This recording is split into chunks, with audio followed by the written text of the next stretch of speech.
बिना अजान के गुजरेगी रमजान। यूपी में रमजान को लेकर योगी आदित्यनाथ का हाई अलर्ट। देखिए, योगी आदित्यनाथ ने हाई अलर्ट लगा दिया।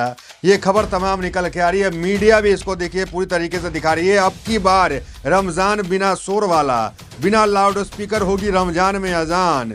तो ये तमाम अब की बार रमजान लाउड स्पीकर फ्री मनेगा, मतलब लाउड स्पीकर फ्री होगा, बिना अजान के रमजान बनेगा। तो दोस्तों, रमज़ान आने में सिर्फ और सिर्फ 1 या 2 दिन बाकी बचे हुए हैं, यानी कल अल्लाह ने चाहा तो रमज़ान मुबारक का चांद भारत के अंदर नज़र आ जाएगा और कल की पहली तरावी होंगी और जुमेरात का पहला रोज़ा भारत के अंदर रखा जाएगा। अगर सऊदी के अंदर आज रमज़ान मुबारक का चांद नज़र आता है तो कल हमारे इस भारत देश के अंदर पहली तरावी अदा की जाएंगी। लेकिन रमज़ान के ठीक 1 या 2 दिन पहले उत्तर प्रदेश के सीएम योगी आदित्यनाथ का रमज़ान मुबारक को लेकर फरमान जारी हो चुका है। कड़े निर्देश जारी किया है उत्तर प्रदेश के सीएम योगी आदित्यनाथ ने कि इस साल रमज़ान में बिना लाउड स्पीकर से अजानें दी जाएंगी, यानी जो लाउड स्पीकर मस्जिदों के ऊपर लगे हुए होते हैं उन सभी को निकालने का निर्देश जारी किया गया है और बिना लाउड स्पीकर के अजान देने का निर्देश जारी किया गया है। कड़े निर्देश जारी किए गए हैं। जी हाँ दोस्तों, मैं आप लोगों को अभी एक वीडियो क्लिप दिखाऊंगा जिसे देखने के बाद आप सभी को पता चलेगा कि रमज़ान आने से पहले ही किस तरह से ये कड़े निर्देश जारी कर दिए गए। मुसलमानों के साथ कितनी बड़ी नाइंसाफी की गई है। तो आइए सबसे पहले ये वीडियो क्लिप देखें, फिर आगे बात करते हैं। बिना अजान के गुजरेगी रमजान। यूपी में रमजान को लेकर योगी आदित्यनाथ का हाई अलर्ट। देखिए, योगी आदित्यनाथ ने हाई अलर्ट लगा दिया। ये खबर तमाम निकल के आ रही है, मीडिया भी इसको देखिए पूरी तरीके से दिखा रही है। अब की बार रमजान बिना शोर वाला, बिना लाउड स्पीकर होगी रमजान में अजान। तो ये तमाम अब की बार रमजान लाउड स्पीकर फ्री मनेगा, मतलब लाउड स्पीकर फ्री होगा, बिना अजान के रमजान बनेगा। इस तरह की खबरें पिछले 1 हफ्ता से लगातार चल रहा है। इन खबरों को बताने से पहले आपको योगी आदित्यनाथ का फरमान बताते हैं कि योगी आदित्यनाथ ने रमजान को लेकर क्या फरमान दिया। देखिए, यही फर्क होता है। एक तरफ जहां तेलंगाना के अंदर रेवंत रेड्डी की सरकार रमजान गिफ्ट दे रही है, दूसरी तरफ योगी आदित्यनाथ ने रमजान पे फरमान दिया है। फरमान भी ऐसा जो सुन लीजिए, नहीं तो थोड़ा भी 19-20 होगा तो लंबे चले जाएंगे। क्या फरमान है जरा सुन लीजिए। यूपी में होली से रमजान हाई अलर्ट। सीएम योगी बोले पर्व त्योहारों पर अराजकता बर्दाश्त नहीं। त्योहारों को लेकर सीएम योगी का सख्त निर्देश। बोले धर्म स्थलों पर तेज आवाज में 9 बजे लाउड स्पीकर। तो लाउड स्पीकर को लेकर रमजान में सख्ती यहां पर दिखाई जा रही है उत्तर प्रदेश के अंदर कि तेज आवाज में अजान जो है उत्तर प्रदेश में नहीं होगा। आगे देखिए क्या खबर है। रमजान और ईद पर सौहार्द बनाए रखने के निर्देश। मुख्यमंत्री ने कहा कि बोर्ड परीक्षा के दौरान ही रमजान महीना भी शुरू होगा और संभावित रूप से 21 मार्च को ईद मनाई जाएगी।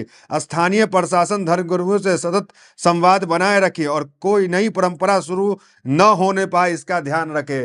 मतलब कोई नई परंपराएं भी नहीं शुरू कर सकते हैं आप, और जो है लाउड स्पीकर जो है इसका इस्तेमाल जो है वो नहीं कर सकते हैं। मतलब लाउड स्पीकर ज़्यादा तेज नहीं बजा सकते हैं, मतलब जो परिसर है आपका उसी में आवाज़ आनी चाहिए। उत्तर प्रदेश के बारे में क्या कहना है। अगर आप अपने घर में भी तरावी पढ़ते हैं, नमाज पढ़ते हैं, तो एक मामला ऐसा भी देखने को मिला है कि घर में नमाज पढ़ रहे हैं तो उसमें भी योगी सरकार का परमिशन लेना पड़ेगा। मतलब आप तरावी की नमाज पढ़ते हैं तो उसमें भी योगी सरकार से परमिशन लेना पड़ेगा कि हम 8 लोग हैं, 10-15 लोग हैं, एक घर है, क्या उससे नमाज पढ़ सकते हैं। इस तरह के लिए एफआईआर हो चुका है उत्तर प्रदेश के अंदर। हालांकि ये जो मामला संभल का है, ये गया कहाँ, ये माफ कीजिएगा बरेली का ये मामला है, ये गया कोर्ट में और कोर्ट ने कहा कि अपने निजी आवास में नमाज पढ़ने में या कुछ करने में परमिशन की कोई जरूरत नहीं है। तो हालांकि योगी सरकार को वहां पे फटकार भी लगने का काम हुआ।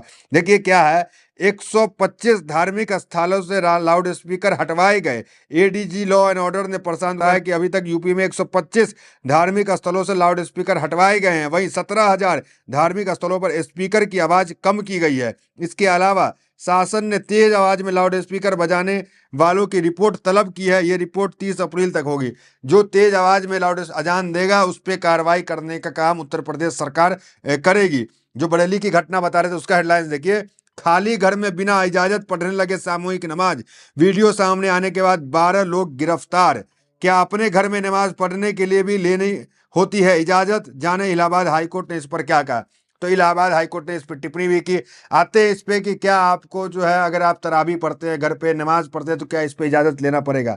हालांकि इस पे कोर्ट ने सख्त कह दिया है कि कोई इजाजत की आवश्यकता नहीं है, क्योंकि इस पे आप घर में 10 लोग 12 लोग नमाज पढ़ सकते हैं। ये अलग बात है कि उत्तर प्रदेश की पुलिस प्रशासन जो है कोर्ट की ज्यादा सुनती नहीं है, तो अपनी जो है वो कहते हैं ना, अपनी देखभाल खुद अपना कीजिए, वो वाला हाल है। आगे देखिए, कोर्ट के फैसले से आने से पहले एक बात बताएं, रेवंत रेड्डी की सरकार ने एक बड़ा फैसला किया, और रेवंत रेड्डी की सरकार क्या कही है और तेलंगाना में क्या कुछ रमजान वो आपको बताएंगे। जरा कोर्ट का फैसला उत्तर प्रदेश के हवाले से सुनिए। इलाहाबाद हाईकोर्ट ने यह साफ किया है कि किसी भी व्यक्ति या फिर समुदाय को अपनी निजी जगह पर नमाज पढ़ने के लिए राज्य या फिर अस्थायी प्रशासन से पहले से इजाजत लेने की कोई जरूरत नहीं है। कोर्ट ने कहा है कि किसी के अपने घर पर शांतिपूर्ण तरीके से की जाने वाली धार्मिक गतिविधियों भारत के संविधान के अनुच्छेद 25 के तहत पूरी तरह से सुरक्षित है। हालांकि कोर्ट ने यहाँ पे कहा है कि आप तरावी नमाज कुछ भी है अपने घर पे पढ़ सकते हैं, पुलिस प्रशासन से इजाजत लेने की जरूरत नहीं है। लेकिन उत्तर प्रदेश में रमजान को लेकर यह सख्त आदेश जो योगी आदित्यनाथ का है, लाउड स्पीकर नहीं कम बजेगा, इतना ही बजेगा कि वहीं तक आवाज जाए, बाहर आवाज नहीं जाए। हालांकि ये अलग मसला है कि बाहर आवाज नहीं जाएगा तो नमाज में रोजा कैसे खोलेंगे, ये सब अलग विषय है, लेकिन ये चीजें तमाम चल रही है। देखिए एक तस्वीर आप देखिए, दिल्ली के अंदर माफ कीजिएगा उत्तर प्रदेश के अंदर, ये गाजियाबाद का है, किस तरीके से पुलिस जो है लात मार रही है, ये सब तमाम फोटो आता है। और क्या कहना योगी आदित्यनाथ का, जब सड़कों से अगर ये गुजरता है कोई हिंदू धर्म का त्यौहार का, जो लोग जाते हैं कांवड़ लेकर के, उस पे हेलीकॉप्टर से फूल बरसाने का काम करते हैं। तो ये तमाम चीजें, ये भेदभावपूर्ण जानबूझकर वोट राजनीति के लिए किया जा रहा है उत्तर प्रदेश से, उससे तो सब सहमत है। देखिए अब आपको हम सुनवाना चाहते हैं कि रेवंत रेड्डी की सरकार ने क्या किया रमजान के मौके पर। रमजान के मौके पर ऐलान किया गया रेवंत रेड्डी सरकार ने कि वो हेट स्पीच को लेकर कानून जो सत्र रमजान में ही शुरू होने वाला है, उसमें जो शुरू होगा उसमें वो सख्त कानून लेकर के आएंगे कि कोई भी जो है हेट स्पीच दे वो बच ना जाए। सुनिए वो क्या कह रहे हेट स्पीच को लेकर। सबको साथ लेकर चलने के लिए हम लोग कोशिश करेंगे। हेट क्राइम, हेट स्पीच के लिए जो कानून बनाना है, आने वाले बजट सेशन में कानून लागू करेंगे तेलंगाना रियासत में। पूरा पॉलिसी डॉक्यूमेंट बन रहे, मैं ऑफिसरों को सबको बोल दिए। Justice Sudarshan Reddy supreme court तक जो माइनॉरिटी रिजर्वेशन ने बचाया, परसों मोदी के खिलाफ वाइस प्रेसिडेंट चुनाव लड़े जस्टिस सुदर्शन रेड्डी साहब को मैं गुजारिश किए, हेट क्राइम, हेट स्पीच के कानून बना दो, आगे कहीं पर भी तकलीफ नहीं होना है। ये किसी ने किसी के खिलाफ नहीं बोलना, ये ठीक नहीं है। आगे इस देश तरक्की करना है तो हेट स्पीच कम कर देना, हेट क्राइम भी पूरा करप्ट कर दे के जो भी ऐसा कोशिश करेगा उनको तो अंदर डालने का बराबर हम लोग कानून बनाएंगे। कोई चिंता करने का नहीं है, हम हैं सबको साथ लेकर चलाने।